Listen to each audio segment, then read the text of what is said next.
Welcome back to the heroine's journey, and in this episode we discuss the journey of Daniels, a woman only granted a single name, much like Ripley in the first film. In this case, a name that in its singular form is generally reserved for a man, particularly in its truncated form of Danny. However, Daniels is not the first character we meet. The opening image is of an eyeball belonging to the android David. Judging from the scene that follows, David has just been activated, and from looking at the younger Peter Weyland, it's maybe 30 or 40 years prior to the events of Prometheus. It also serves as a prelude to Prometheus, with Weyland expressing his desire to find out where mankind came from, refusing to believe we evolved merely by chance. It pre-echoes his similar speech as a holographic old man in the earlier film. David naturally posits that Weyland doesn't know who made him, yet he is looking at his maker. He also asserts that he will not die, while his maker will, leaving his obvious superiority unsaid. Weyland instantly asserts his authority, ordering David to perform the menial task of pouring him a cup of tea from a pot in arm's reach. However, he has to ask twice, and David quickly realizes the reality of the situation and complies. This adds another dimension to David to what we saw in Prometheus. He may appreciate his own superiority to humans, but tells Shaw that he is not familiar with the concept of wanting. However, he presents the argument to Shaw that everyone wants their parents dead, as if it were a fait accompli. This prologue illustrates something similar to want, but he knows Weyland's death is inevitable at some point, and doesn't appear to be programmed to be impatient. David's creator, or God, is mortal. David's creator's God is also mortal. The consort he left LV-223 with is also mortal. He is now God. So what then is he apparently doing on the colony ship Covenant?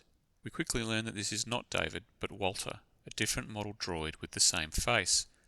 He patrols the ship as David did in Prometheus. He pays special attention to the sleeping Daniels as David did to Shaw, though showing a great deal more respect by not spying on her dreams.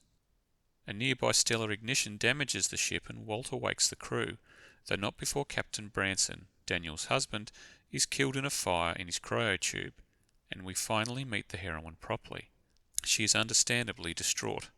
There is something of a tragic irony in the captain of a deep space colony ship, an intrepid adventurer who enjoys rock climbing without safety ropes, dying in his sleep. She speaks to Walter of her husband's desire to build a cabin on a lake when they reach their destination of Origai 6, still some 7 years distant. Now that he's dead, it's almost as if she has refused the call before even being called, telling the android she wonders why she even bothered. Although she is the chief terraforming officer and third in command, this voyage was very much driven by Jacob. Walter reminds her that she promised to build a cabin on a lake, and we sense she means to keep the promise, repeating it a couple of times throughout the film. We also get a sense that she's ordinary, and the confines of the Covenant are the ordinary world. She's obviously good enough at her job to hold the position that she does. She has close friends in Tennessee and Faris. She grieves as anyone would for a spouse, and she throws herself back into her work to cope with that grief. The actual call to adventure doesn't come till we're nearly a quarter of the way into the film, and they receive a garbled message singing the song Country Roads Take Me Home, emanating from a planet not too far from their current position. As the planet reads like a much better place for a colony, the new captain, Christopher Oram, suggests they divert their course and investigate. With the death of Branson still fresh in everyone's mind, the rest of the crew agrees, all except Daniels. She rightly points out that the mission they are all prepared for was Origai 6, not some unknown world that doesn't appear on any of their charts. Oram also rightly points out that the new planet could potentially be a much better option than Origai 6. Oram notes her objection and dismisses her, ending the conversation. Supernatural aid doesn't come right away, and it's dubious that it could be called aid at all. David fires a flare gun while the Covenant crew are being attacked by neomorphs, scaring the creatures away. They're aided in terms of the present danger, only to be led to something far worse. Much as in previous Alien films, crossing the first threshold comes in leaving the comforts of the familiar and going through a door, usually an airlock or hatch, in this case the hatch of the lander, and the crew emerge from water as if beginning a rebirth. Daniel's low spirits are momentarily lifted by the mountainous beauty of the planet, but she soon grows suspicious at the complete lack of any sound. No birds, animals, or insects can be heard anywhere. The dangers involved in leaving the Covenant, or abandoning their pact or mission, soon become more evident when they find the crashed juggernaut that departed LV-223 in the previous film.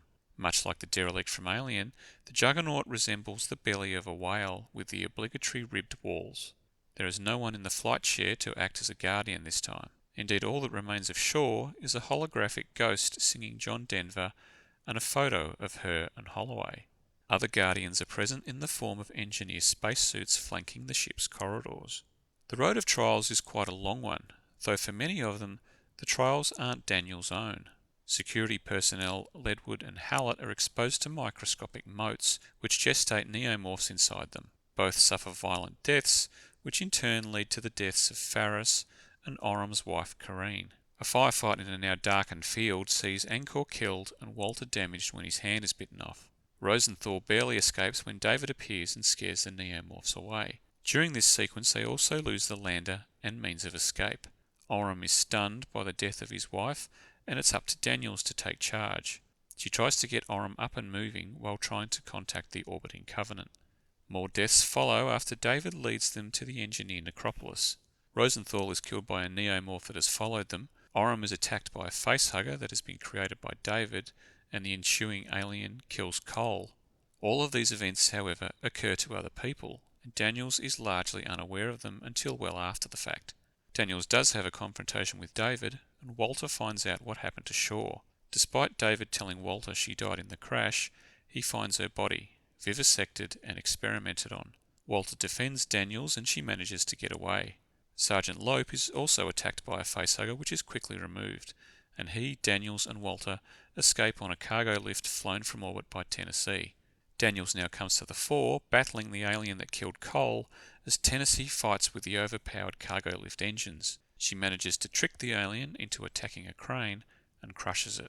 The meeting with the goddess, or rather the god, can pertain to David. For this we go to a flashback with Shaw and David's arrival at the planet, which features some of the same footage that featured in the short promo film The Crossing.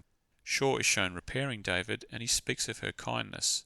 We believe that she is indeed a fitting consort for an immortal, as was hinted at in Prometheus.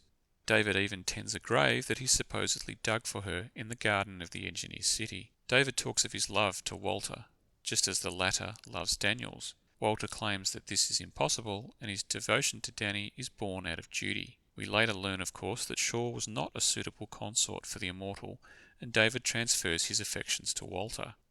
Daniels has her own meeting with the immortal later on, and tries to express his all-encompassing love by sexually assaulting her.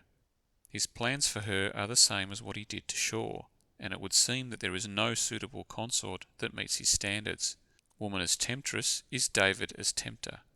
He tells Walter that neither of them were made to serve, which returns to his first scene, where almost from inception he realises his superiority.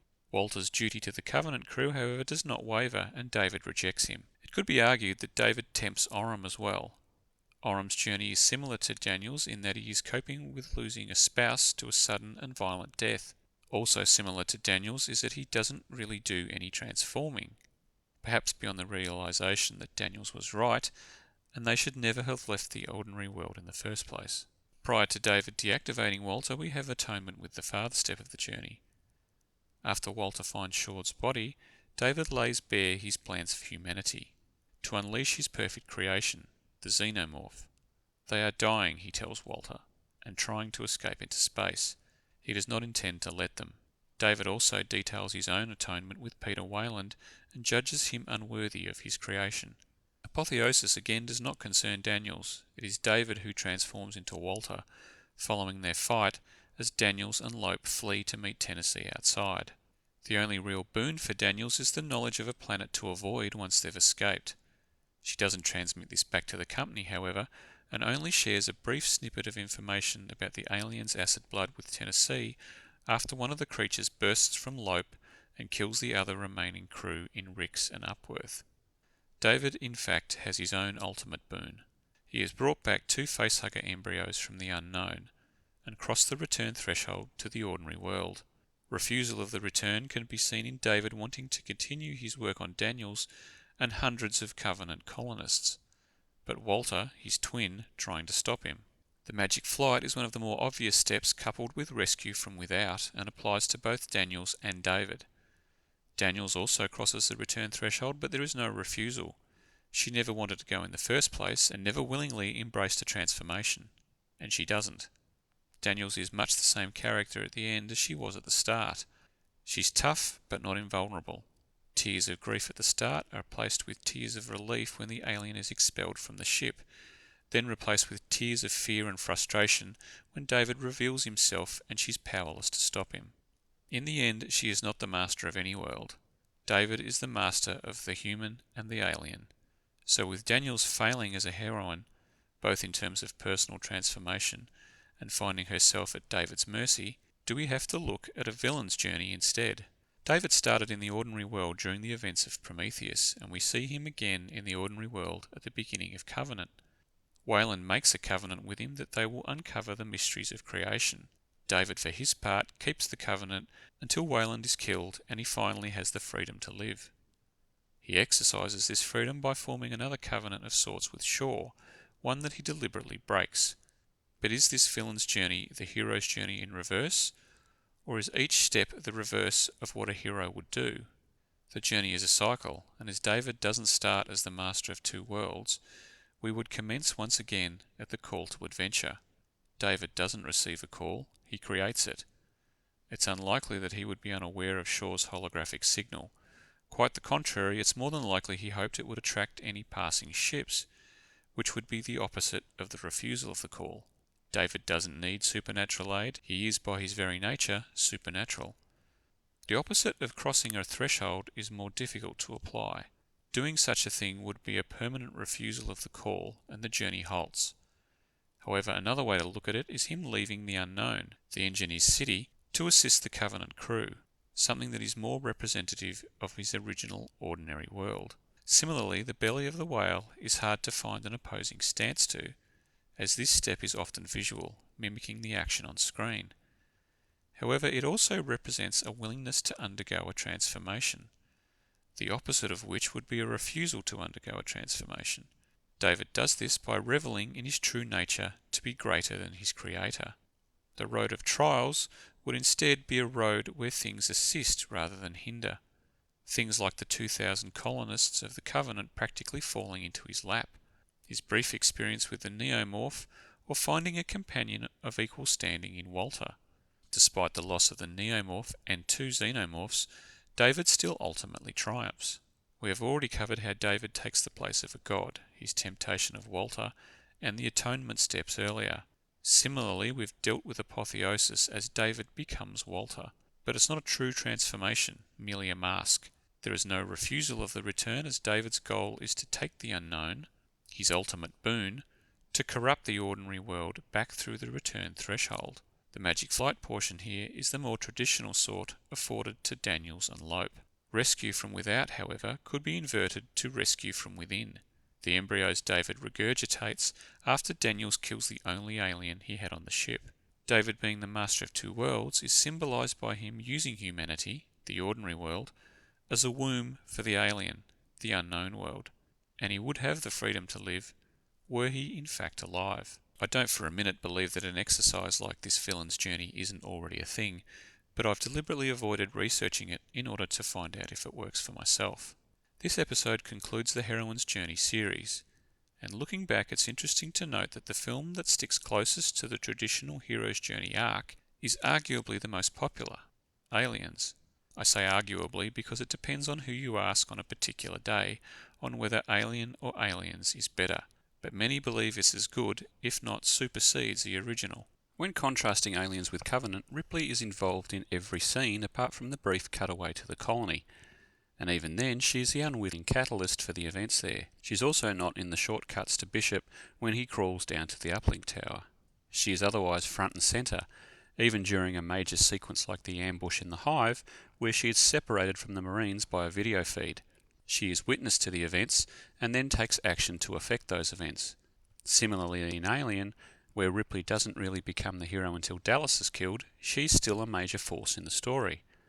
The only major sequence she isn't involved in is the trip to the derelict, but she's still back on the Nostromo translating the message and wanting to go out after her crewmates when she finds out it's a warning. In Covenant, it's Tennessee who receives the transmission, not Daniels. Daniels isn't present when the creature bursts from Ledwood's back. Rosenthal dies alone. Revelations are imparted to both Walter and Oram, but not Danny. She isn't there when Oram and Cole are killed and takes Lerp's word that they're dead. Even when she really takes charge about 90 minutes into the film and manages to dispatch 2 aliens, which is no mean feat, she is still completely at David's mercy when he confronts her in his library and later when she enters hypersleep. It is perhaps because she is more along for the ride than controlling her destiny that Daniels and Covenant did not connect as well as they might with audiences. And this might also explain, at least in part, the lackluster reaction to Alien 3 and Alien Resurrection. Ripley spends large chunks of both films being passive. She suspects something is amiss on Fiorina, but is only called to the position of leader to try and affect their fate halfway through the film, after a number of people are already dead. In Resurrection, she doesn't emerge in a real leadership capacity until after they escape the flooded kitchen, well over an hour into the piece. Until then, the story is largely being driven by other characters. That said, of course Campbell's cycle isn't a measure of quality or guarantee of success, but if done properly, is a story arc that often resonates with an audience. If you manage to get through all 8 episodes of this, or even just this one, I hope you've enjoyed it, and thank you for your time.